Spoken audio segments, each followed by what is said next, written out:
단순히 살을 빼는 걸 넘어서요. 아예 글로벌 경제 전체를 뒤흔들고 있는 약이 있습니다. 이제 의지력의 시대는 가고 생물학이 모든 걸 설명하는 시대가 열리고 있는 거죠. 자, 이 거대한 변화의 소용돌이 속으로 저와 함께 들어가 보시죠. 바로 이 문장이 오늘 우리가 파헤칠 이야기의 심장부입니다.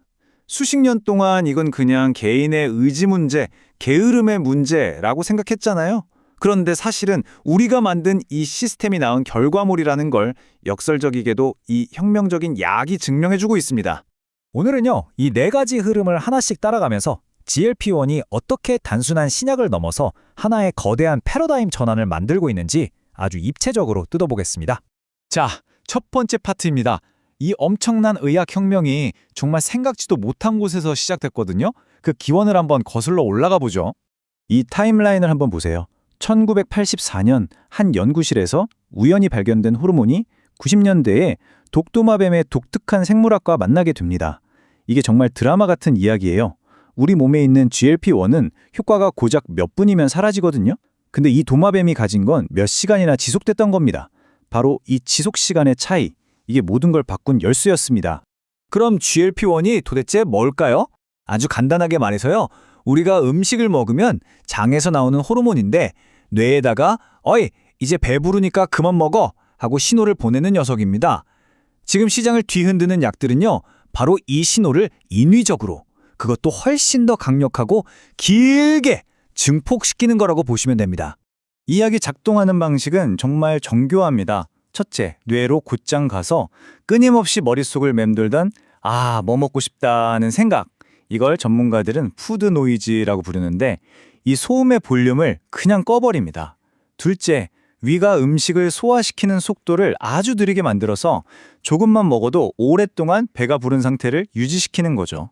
이 두 가지 생물학적 재설계가 이 약을 단순 치료제를 넘어 경제 전체를 흔드는 기술로 만든 핵심입니다. 자, 이제 과학실험실에서 나와서 거대한 비즈니스 전쟁터로 한번 가보겠습니다. 이건 제약산업의 지도를 아예 새로 그리는 수준의 전쟁이에요. 이 두 거인의 맞대결, 정말 흥미롭습니다. 덴마크의 노보 노디스크가 위고비로 시장의 문을 활짝 열어젖혔죠. 그랬더니 미국의 일라이 릴리가 한 단계 더 진화한 젯바운드로 판을 뒤집으려고 하는 겁니다.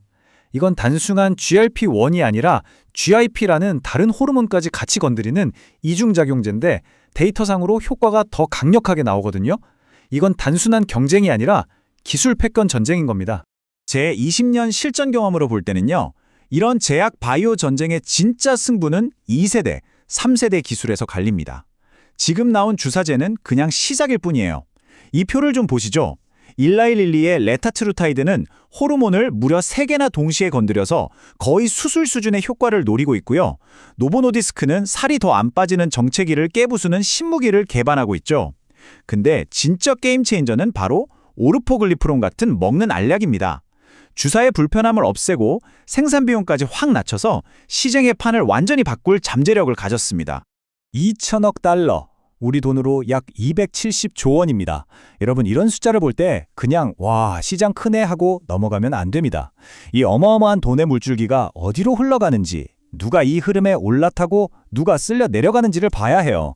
이게 바로 제약 섹터를 넘어서 여러분의 전체 포트폴리오에 영향을 줄 거대한 조류라는 신호입니다. 자, 이제 이 약이 약국 밖으로 나와서 우리 일상 경제에 어떤 연쇄 반응을 일으키는지 그 놀라운 파급 효과를 한번 들여다보겠습니다. 데이터가 말해주는 건 아주 명확하죠. 사람들이 단순히 덜 먹는 게 아니에요. 아예 다른 것을 원하기 시작했다는 겁니다. 뇌의 보상회로 자체가 바뀌면서 자극적인 단맛, 짠맛은 더 이상 당기지 않고 몸이 진짜 원하는 신선한 음식을 찾게 되는 거죠.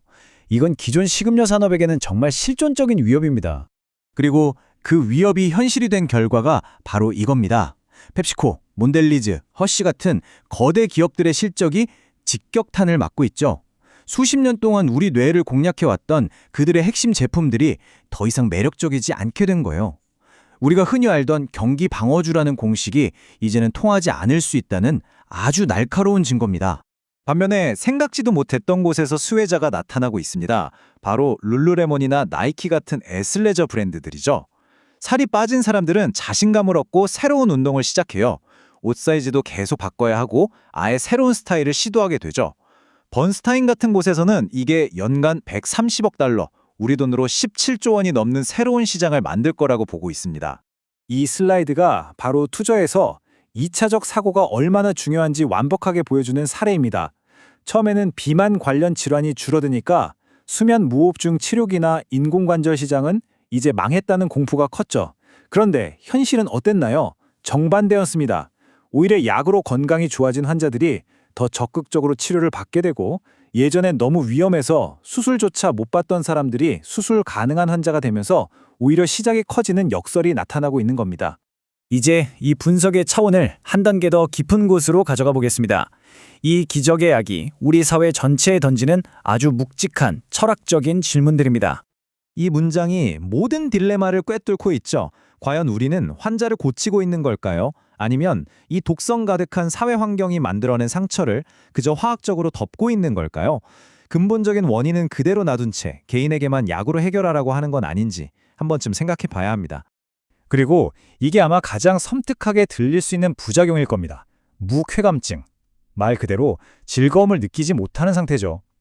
음식에 대한 강박적인 욕구를 없애는 그 메커니즘이 음악을 듣는 즐거움이나 사람들과 교감하는 기쁨 같은 삶의 다른 긍정적인 쾌락까지 무디게 만들 수 있다는 우려가 나오고 있습니다.